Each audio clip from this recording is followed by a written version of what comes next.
Hi, I'm Larry Dunn from Island Federal. I'm also Larry the Duck Dunn on First Wave on Sirius XM Radio. And today we're here to celebrate Island Federal as the presenting sponsor of the Great South Bay Music Festival.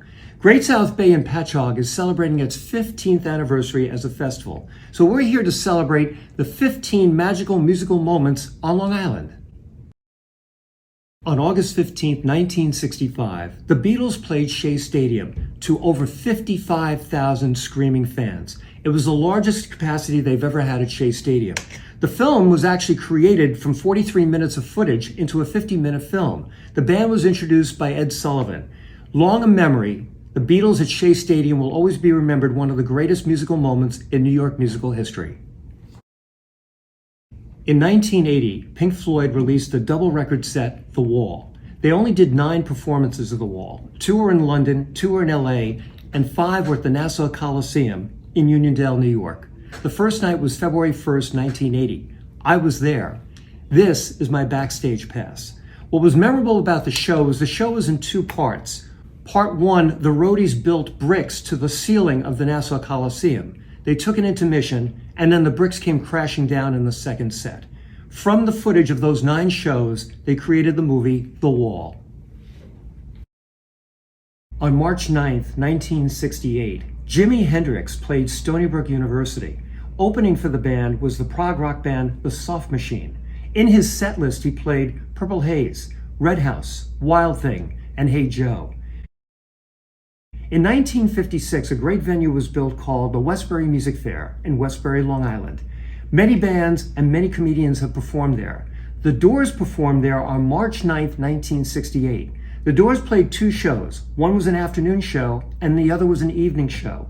For the evening show, Jim Morrison was completely intoxicated.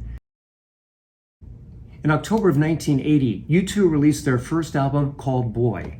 Their first performance in New York was at the Ritz, now Webster Hall. They did not headline. They opened for Susie and the Banshees. Their second performance was at Stony Brook University on that first tour of North America.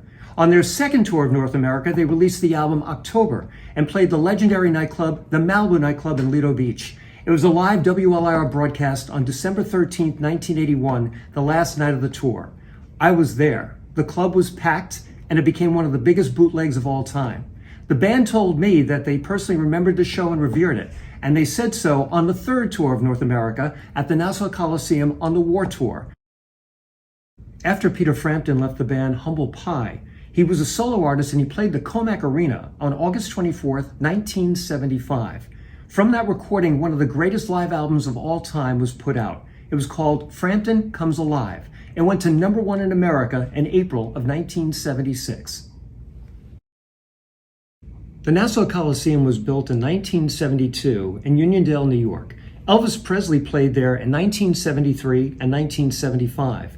He was supposed to play one more time in 1976, but Elvis passed away on August 16, 1976, just days before playing the Nassau Coliseum. To this day, people have not refunded their tickets. They actually still keep it as a commemorative item. The B-52s is known as the world's greatest party band. They started in Athens, Georgia. The Ramones started as 4 kids from Forest Hills High School, now dubbed by the city of New York, Rock and Roll High School.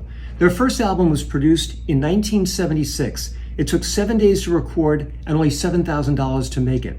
The Ramones and the B-52s had the same manager. His name was Gary Kurfürst. I hosted them together in concert at Hofstra University on November 21st, 1982. When you think Long Island, you think Billy Joel. Billy Joel has played many venues on Long Island, including my father's place in the village of Old Roslyn and the Nassau Coliseum. Even Bruce Springsteen played C.W. Post. But in August of 2015, the Coliseum had to be renovated. So Billy did the last show to actually finalize the Coliseum before being rebuilt. That show was known as Billy Joel Live at the Nassau Coliseum. In 1982, The Who announced a farewell tour of North America. That date in New York was in October of 1982. Opening for The Who at Shea Stadium was The Clash and Joan Jett and the Blackhearts. From that show, 2 DVDs were created, The Who Live at Shea and The Clash Live at Shea. After that, The Who would reform again, and they would play at Jones Beach Theater along the way. Pete Townsend of The Who once called Jones Beach Theater his favorite venue in the world. Some of the greatest concerts were actually born out of tragedy, two in particular. The concert for 9/11, better known as the Concert for New York City, was held at Madison Square Garden on October 20th, 2001. The other was to benefit victims of Hurricane Sandy on Long Island, Staten Island, and New Jersey. It was called the 12-12-12 Concert, December 12th, 2012. This was also held at Madison Square Garden, performing the Rolling Stones, Bon Jovi, and Paul McCartney, and The Who. In that concert, which was a live broadcast around the world to 2 billion people, 5 minutes into the broadcast, the phone lines went down, the internet went down. Jim Dolan noticed in the front row was Larry Page from Google. He asked Larry to come backstage. They told Larry the problem. He said, "I got this." Got on his phone with 100 Google engineers and fixed the problem in 1 minute. On November 10th, 1968, Janis Joplin, Big Brother and the Holding Company, played at Stony Brook University. Opening for the show was Richie Havens. In the performance, Janis did Mercedes-Benz and Piece of My Heart. 6 years later, on November 8th, 1974, Harry Chapin played Stony Brook University. Harry was all about world hunger and later formed Long Island Cares, the Harry Chapin Food Bank. The Comac Arena in Comac, New York was built in 1959, originally for hockey for the Long Island Ducks, but many famous concerts were there. On the evening of December 1, 1967, The Who performed. Opening for The Who was the Long Island band Vanilla Fudge featuring Carmine Appice on drums.